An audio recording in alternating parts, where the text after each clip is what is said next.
Hello दोस्तों, स्वागत है आपका जीएस स्पीक पॉइंट में। और आज की वीडियो में हम सिंधु घाटी सभ्यता के प्रश्न उत्तर करेंगे। देखिए, हमने इससे पहले पार्ट 1 में 15 क्वेश्चन कर लिए थे और उससे आगे के हम 15 क्वेश्चन इस वीडियो में करेंगे।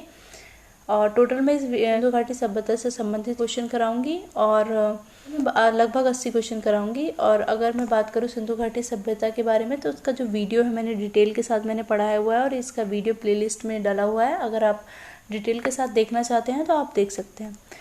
देखिए, अगर हम मैंने 15 क्वेश्चन करा दिए थे और अगर मैं 16 क्वेश्चन की बात करूं तो 16 क्वेश्चन है कि एक जुते हुए खेत की खोज की गई थी, यानी कि जो जुते हुए खेत कहाँ से मिला है, तो ये हमें मिला है कालीबंगा से। देखिए, यहाँ पर आड़ी तिरछी रेखाओं के साथ खेत जुताई के साक्ष्य हमें मिले हैं। और अगर मैं कालीबंगा की बात करूँ तो ये कहाँ पर है, ये राजस्थान में है। कहाँ पर है ये? राजस्थान में। ये राजस्थान में है और हनुमानगढ़ जिले में है। और की खोज किसने की थी? तो कालीबंगा की खोज की थी ये अमलानंद घोष ने की थी। और ये किस नदी के किनारे स्थित है? तो अगर नदी की बात करोगे तो ये घग्गर नदी के किनारे स्थित है। ठीक है, क्या मिला है यहाँ से? यहाँ से मिले हैं एक जुते हुए खेत की खोज की गई थी, यानी कि जुते हुए खेत के साक्ष्य मिले हैं। देखिए, अगर मैं क्वेश्चन नंबर 17 की बात करूँ तो क्वेश्चन नंबर 17 में सबसे पहले दिया गया है पुरातात्विक स्थल दिए गए हैं और दूसरे में दिया गया है उसकी नदियाँ दी गई हैं। तो इनसे मिलाना है कि कौन सी नदी के किनारे कौन सा स्थल है। तो देखिए, अगर मैं हड़प्पा की बात करूं तो हड़प्पा स्थल कौन सी नदी के किनारे हैं? तो ये आप सभी को पता है कि ये रावी नदी के तट पर स्थित है। ठीक है, और अगर हस्तिनापुर की बात करूं तो ये हस्तिनापुर कौन सी नदी के किनारे हैं? तो ये गंगा नदी के किनारे हैं। और अगर नागार्जुन कोंडा की बात करूं तो ये कृष्णा नदी के किनारे स्थित है। और अगर पैठन की बात करूं तो ये गोदावरी नदी के किनारे स्थित है। ठीक है,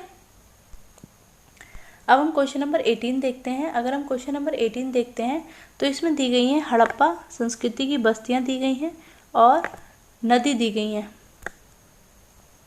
जिस नदी पे वह अवस्थित है। तो मैं हड़प्पा सभ्यता की बता ही चुकी हूँ कि हड़प्पा सभ्यता किस नदी के किनारे स्थित है, तो यह रावी नदी के किनारे स्थित है। और कालीबंगा किसके नदी के किनारे स्थित है? तो ये कालीबंगा घग्गर नदी के किनारे स्थित है। और लोथल भोगवा नदी के किनारे स्थित है। और रोपण सतलज नदी के किनारे स्थित है। तो देखिए, जो हड़प्पा है, ये हड़प्पा पंजाब के पाकिस्तान प्रांत में माटो गोमती जिले में स्थित है। और अगर हड़प्पा की खोज की बात करूं कि हड़प्पा की खोज किसने की थी, तो आप सभी जानते हैं कि 1921 में दयाराम साहनी ने इसकी खोज की थी। ठीक है, अगर मैं कालीबंगा की बात करूं कि कालीबंगा कहाँ पर है, तो कालीबंगा राजस्थान के हनुमानगढ़ जिले में स्थित है। तो अगर और लोथल कहाँ पर है? लोथल है गुजरात में।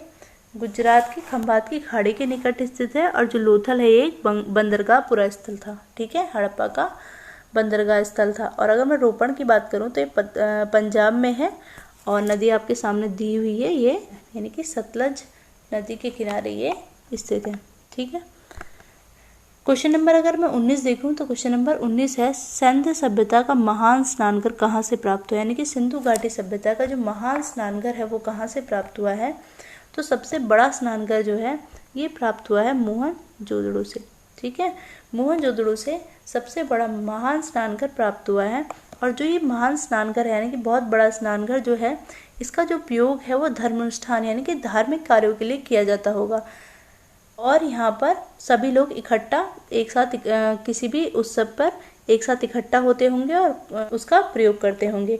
देखिए, इस स्नानघर के मध्य एक स्नान कुंड भी था जहाँ पर लोग जाकर नहाते होंगे। ठीक है, ये अगर हम मोहनजोदड़ो की ये तो महान थी। और अगर मैं सबसे विशाल इमारत की बात करूं तो वो है अन्नागार। सबसे विशाल क्या है?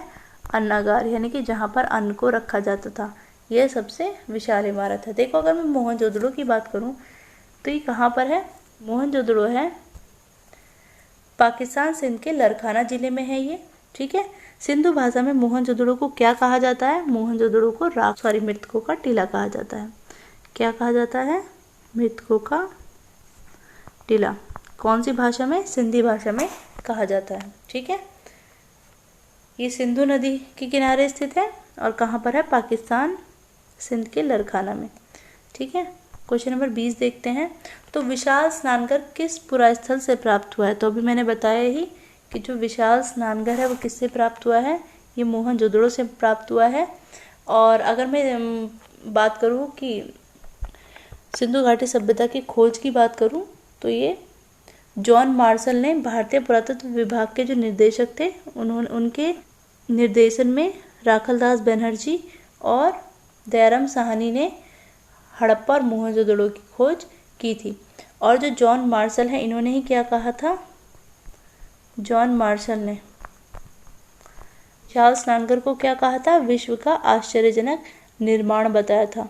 ठीक है, ये मैं बता ही चुकी हूँ कि जो जॉन मार्शल है, इन्हीं के अंतर्गत मोहनजोदड़ो और हड़प्पा की खुदाई हुई थी। मोहनजोदड़ो की खोज राखलदास बनर्जी और हड़प्पा की खोज किसने की? दयाराम साहनी ने 1921 में, और मोहनजोदड़ो की 1922 में खोज की थी। ठीक है, अगर क्वेश्चन नंबर 21 की बात करें तो क्वेश्चन नंबर 21 देखते हैं कि सिंधु सभ्यता के बारे में निम्नलिखित में से कौन सा कथन असत्य है? अगर असत्य की बात देखूं तो नगरों में नालियों की सुदृढ़ व्यवस्था थी। यह एक नगरीय सभ्यता थी, तो ये बिल्कुल ठीक है कि नगरों में नालियों की सुदृढ़ व्यवस्था थी। व्यापार और वाणिज्यिक उन्नत दशा में था। हाँ, अगर ये नगरीय व्यवस्था थी तो व्यापार और वाणिज्य भी बहुत ही उन्नत दशा में था। मात्र देवी की उपासना की जाती थी। हाँ, यह मात्र सत्तात्मक व्यवस्था थी, पितृसत्तात्मक के अपेक्षा। जैसे आज पितृसत्तात्मक समाज है ना, उस समय पे मात्र सत्तात्मक समाज था और स्त्रियों को जो दर्जा था वो पुरुषों से कहीं ज़्यादा था। लेकिन सिंधु सभ्यता के जो लोग थे वो लोहे से परिचित नहीं थे। लोहे से परिचित लोगों की जो सभ्यता थी वो थी आर्य सभ्यता। सिंधु सभ्यता का जो काल था वो कांस्य काल था, और ये लोग कांस्य से परिचित थे। कांस्य का जो निर्माण था वो तांबा प्लस टीन को मिलाकर पहली मिश्र धातु बनाई गई थी। और ये जो सभ्यता थी, कांस्य काल जो था, ये आग ऐतिहासिक युग से संबंधित था। ठीक है, और लोह काल से आर्य लोग संबंधित थे। देखिए, अगर हम ऑप्शन देखें क्या गलत हो जाएगा? इसका ऑप्शन डी है जो गलत होगा। अगर मैं क्वेश्चन नंबर 22 की बात करूं तो सिंधु घाटी सभ्यता जानी जाती है, किसके लिए जानी जाती है? अपने नगर नियोजन के लिए, मोहनजोदड़ो हड़प्पा के लिए, अपने कृषि संबंधी कार्यों के लिए और अपने उद्योग के लिए। तो ये सबसे जो महत्वपूर्ण चीज़ है सिंधु घाटी सभ्यता में, तो ये अपने नगर नियोजन के लिए जानी जाती है। और अगर मैं ऑप्शन 2 की बात करूं तो हड़प्पा और मोहनजोदड़ो की बात करूं तो जो हड़प्पा, मोहनजोदड़ो और धोलावीरा है, ये तीनों समकालीन बस्तियां थीं।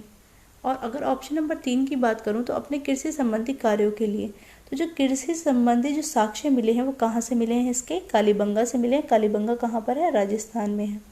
अपने उद्योग के लिए, अगर उद्योग की बात करूं तो इसके जो साक्ष्य हैं वो कहाँ से मिले हैं? लोथल से मिले हैं। लोथल क्या है? गुजरात में है, जो एक बंदरगाह था। ठीक है, और अगर मैं सिंधु की बात करूं, सिंधु सभ्यता की बात करूं तो यह कहाँ पर है? पाकिस्तान के मांडो गोमती जिले में है। और नदी की बात करूं तो रावी नदी है। और खोज की बात करूं तो खोज किसने की थी? दयाराम साहनी ने 1921 में की थी। ठीक है, और जो सिंधु घाटी है, इसका नाम सिंधु घाटी क्यों पड़ा? क्योंकि ये सिंधु नदी के आसपास जो थी विकसित हुई थी, इसलिए इसका नाम सिंधु घाटी पड़ा। अगर मैं क्वेश्चन नंबर 23 की बात करूं तो निम्नलिखित में से किसका सुमेल नहीं है? ठीक है, अगर हम सुमेल देखते हैं इनका, किसका सुमेल नहीं है, तो आलमगीरपुर उत्तर प्रदेश में है, बिल्कुल ठीक है। आलमगीरपुर कहाँ पर है? उत्तर प्रदेश में। लोथल गुजरात में है। रोपड़ पंजाब में। लेकिन जो कालीबंगा है वो हरियाणा में नहीं है, बल्कि कहाँ पर है? राजस्थान में है। राजस्थान के हनुमानगढ़ जिले में है। और अगर इसकी खोज की बात करूँ मैं कालीबंगा के, तो कालीबंगा की जो खोज है वो 1951 में अमलानंद घोष ने की थी। और कालीबंगा से क्या प्राप्त हुए हैं? जुते हुए खेत के साक्ष्य मिले हैं, आड़ी तिरछी जुताई मिली है। और मोहनजोदड़ो के जो भवन थे वो पक्की मिट्टी के बने थे, जबकि जो कालीबंगा के जो भवन थे वो कच्ची मिट्टी के बने थे। और कालीबंगा से अग्निकुंड के साक्ष्य भी मिले हैं, सेलखड़ी मिट्टी की मोहरें मिली हैं, मृदभांड के टुकड़े मिले हैं। ठीक है, देखिए, अगर हम क्वेश्चन नंबर 24 की बात करूँ तो हड़प्पा संस्कृति के स्थलांतरण की स्थिति संबंधित निम्नलिखित युग्मों में से कौन सा सही सुमेलित नहीं है? तो आलमगीरपुर उत्तर प्रदेश, ठीक है, और बनावली हरियाणा, दायमाबाद महाराष्ट्र, और जो राखी गढ़ी है वो राजस्थान में नहीं है, बल्कि कहाँ पर है? हरियाणा के हिसार जिले में। कहाँ पर है? हरियाणा के हिसार जिले में। और राखी गढ़ी की अगर मैं बात करूँ तो हरियाणा में किस नदी के तट पर है ये? तो ये घग्गर नदी के तट पर है। कहाँ पर? घग्गर नदी के तट पर है। और अगर इसकी खोज की बात करूँ कि राखी गढ़ी की खोज किसने की थी, तो 1969 में सूरज भान ने इसकी खोज की थी।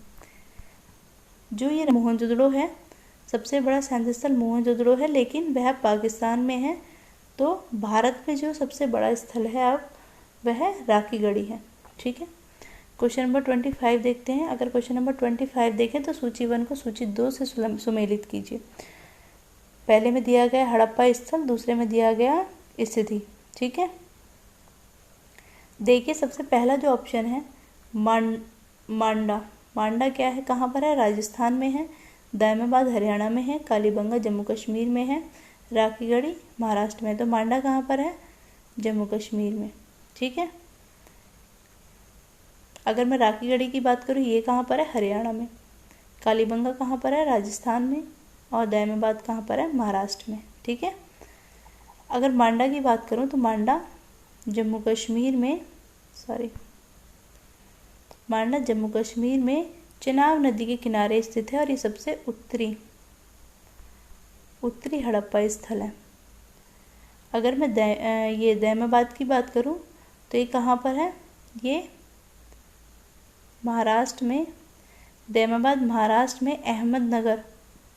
कहाँ पर है? दायमाबाद महाराष्ट्र में अहमदनगर जिले में है और पिड़वा नदी के किनारे स्थित है। अगर कालीबंगा की बात करूं तो कालीबंगा कहाँ पर है? राजस्थान में है और राजस्थान में घग्गर नदी के किनारे है। और राखी गढ़ी हरियाणा में है, यह भी घग्गर नदी के किनारे है। जो दायमाबाद है यह सैन्य सप्ताह का सबसे दक्षिणतम स्थल है। अगर उत्तरी की बात करूं तो ये मांडला है और सबसे दक्षिणतम की बात करूं तो ये दायमाबाद है। ठीक है, रथ चलाते हुए मनुष्य, दायमाबाद से क्या क्या मिला है? रथ चलाता हुआ मनुष्य मिला है, सांड मिला है, गेंडे की आकृति प्राप्त हुई है, मृदबाण मिले हैं, सैंधा लिपि की मोहर मिली है, तस्तरी मिली है, प्याले मिली हैं। ठीक है, और मांडा की बात करें तो ये जम्मू कश्मीर में चेनाब नदी के दक्षिणी किनारे पर है। और मांडा की बात करो कि खोज किसने की थी, तो ये की थी जेपी जोशी ने। ईयर कौन से में की थी? 1982 में। और यहाँ से क्या क्या मिले हैं? मिट्टी के ठिकरे मिले हैं, हड्डी के नुकीले बाण मिले हैं और कांस्य निर्मित पेचदार पिन मिली हैं तथा एक आधी अधूरी मोहर भी मिली है। ठीक है, अगर क्वेश्चन नंबर 26 की बात करें तो क्वेश्चन नंबर 26 है हड़प्पा संस्कृति के निम्नलिखित स्थलों में से कौन सा सिंध में अवस्थित है? बताइए मुझे कौन सा सिंध में अवस्थित है? तो जो हड़प्पा संस्कृति का जो हड़प्पा, मोहनजोदड़ो और चौहंदड़ो, ये तीनों ही कहाँ पर स्थित है? सिंध में, जो पंजाब के पाकिस्तान में स्थित है। और अगर चौहंदड़ो की खोज की बात करूँ तो ये कब की गई थी? 1931 में। किसने की थी? MG मजुमदार ने की थी। यहाँ से जो चौहंदड़ो है, यहाँ से सैन्य संस्कृति के अतिरिक्त मतलब सिंधु सभ्यता की जो संस्कृति है उसके वो साक्ष्य मिले ही हैं। इसके अलावा प्राक हड़प्पा संस्कृति, जिसे घूकर या झांझर संस्कृति कहते हैं, के अवशेष भी मिले हैं। यह एक औद्योगिक केंद्र था जहाँ मणिकारी, मोहर बनाना, बाहर माप के बटरे बनाने का काम होता था। अगर मैं क्वेश्चन नंबर 27 की बात करूं तो क्वेश्चन नंबर 27 है कि चौहंदड़ो के उत्खनन का निर्देश किसका था? किसने कहा था कि चौहंदड़ो का उत्खनन होना चाहिए? देखिए, अगर मैं चौहंदड़ो की खोज किसने की थी यानी कि उत्खनन किया किसने था, तो वो किया था, अभी मैंने आपको बताया, MG मजुमदार ने। किसने? MG मजुमदार ने। ठीक है, लेकिन निर्देश किसने दिए थे? HJ मैकाल ने। ठीक है, इसके HJ मैकाल ने इसके निर्देश दिए थे। और जो इसकी खोज थी वो कब की, किसने की थी? 1931 में MG मजुमदार ने की थी। और इसका उत्खनन हुआ कब था? 1935 में इसका उत्खनन MG मैकाल ने करवाया था। मैकाल को यहाँ से मन के बनाने का कारखाना मिला है, भट्टी प्राप्त हुई थी। और जो अवशेष का क्या क्या मिले हैं यहाँ से चौहंदड़ो से, ये मिले अलंकृत हाथी, खिलौने और कुत्ते का बिल्ला पीछा करते हुए बिल्ली की मूर्ति मिली है। और सौंदर्य प्रसाधनों में प्रयुक्त लिपस्टिक मिली है। यह एकमात्र पूरा स्थल है चौहंदड़ो जहाँ पर क्या मिला है? वृक्काकार ईंटें मिली हैं। यहाँ किसी दुर्ग का अवशेष नहीं मिला है। ठीक है, ये कुछ नहीं है, ये लास्ट वाले क्वेश्चन का आ गया है। देखिएगा क्वेश्चन नंबर 28 की बात करूँ तो सिंधु घाटी सभ्यता का कौन सा स्थल अब पाकिस्तान में है? तो आप ही मुझे बता दीजिए। कालीबंगा भी भारत में है, लोथल भी भारत में है, आलमगीरपुर भी भारत में है, लेकिन जो हड़प्पा है वो कहाँ पर है? पाकिस्तान में है। पाकिस्तान के माटो गोमती जिले में जो हड़प्पा है वो स्थित है। लोथल कहाँ पर है? गुजरात में है। कालीबंगा कहाँ पर है? राजस्थान में है। आलमगीरपुर कहाँ पर है? यूपी में है। अगर हम आलमगीरपुर की बात करें तो जो आलमगीरपुर है यूपी के मेरठ जिले में हिंडन नदी के किनारे स्थित है। और यहाँ से क्या क्या मिले हैं? खुदाई में मृतभांड मिले हैं, मनके मिले हैं, कुछ बर्तन पर त्रिभुजाकार गिलहरी के चित्र मिले हैं। ठीक है। अगर हम क्वेश्चन नंबर 29 की बात करें तो रंगपुर, जहाँ हड़प्पा की समकालीन सभ्यता थी, ठीक है, वो कहाँ पर है? जो रंगपुर है यह कहाँ पर है? सौराष्ट्र गुजरात में। कहाँ पर? सौराष्ट्र गुजरात में है। यहाँ पर सबसे इम्पोर्टेंट है कि रंगपुर से क्या मिला है? यहाँ पर प्राक हड़प्पा, हड़प्पा और उत्तर हड़प्पा के साक्ष्य मिले हैं। यहाँ से प्राप्त वनस्पति अवशेष भी मिले हैं और उसी के आधार पर कहा जा सकता है कि वे लोग चावल, बाजरा और ज्वार की खेती करते थे। ठीक है। क्वेश्चन नंबर 30 देखते हैं। दधेरी एक परवर्ती हड़प्पाई पुरास्थल है, यानी कि जो दधेरी है, क्वेश्चन नंबर 30 है, दधेरी एक परवर्ती हड़प्पाई पुरास्थल है। जो ये कहाँ पर है? दधेरी ये है पंजाब में। कहाँ पर है? पंजाब में, लुधियाना जिले में गोविंदगढ़ में स्थित है। और जो दधेरी है ये चित्रित घूसर मृतभांड काल से संबंधित है, यानी कि जो कि आर्यों के आगमन का काल था। कहाँ से संबंधित है ये चित्रित घूसर मृतभांड, यानी कि जब आर्य आ गए थे, जहाँ पर किसी भी तरह के कलर का प्रयोग नहीं किया जाता था, सिर्फ ग्रे कलर के मृतभांड बनाए जाते थे और उस पर चित्रकारी कर दी जाती थी। ठीक है। ये 30 क्वेश्चन थे। 15 क्वेश्चन पहली वीडियो में कराए थे, 15 क्वेश्चन इस वीडियो में कराए हैं, जो बहुत इम्पॉर्टेंट है। और जो भी क्वेश्चन और होंगे वो मैं नेक्स्ट वीडियो में लेकर आऊँगी और वो लोग हम करेंगे क्वेश्चंस। अगर आपको ये वीडियो अच्छी लगी हो तो प्लीज़ लाइक कीजिएगा, शेयर कीजिएगा, चैनल को सब्सक्राइब कर लीजिएगा और अगर कोई कमी लगी हो तो कमेंट बॉक्स में आप बता सकते हैं। वीडियो को एंड तक देखने के लिए बहुत बहुत धन्यवाद। Thank you so much for watching this.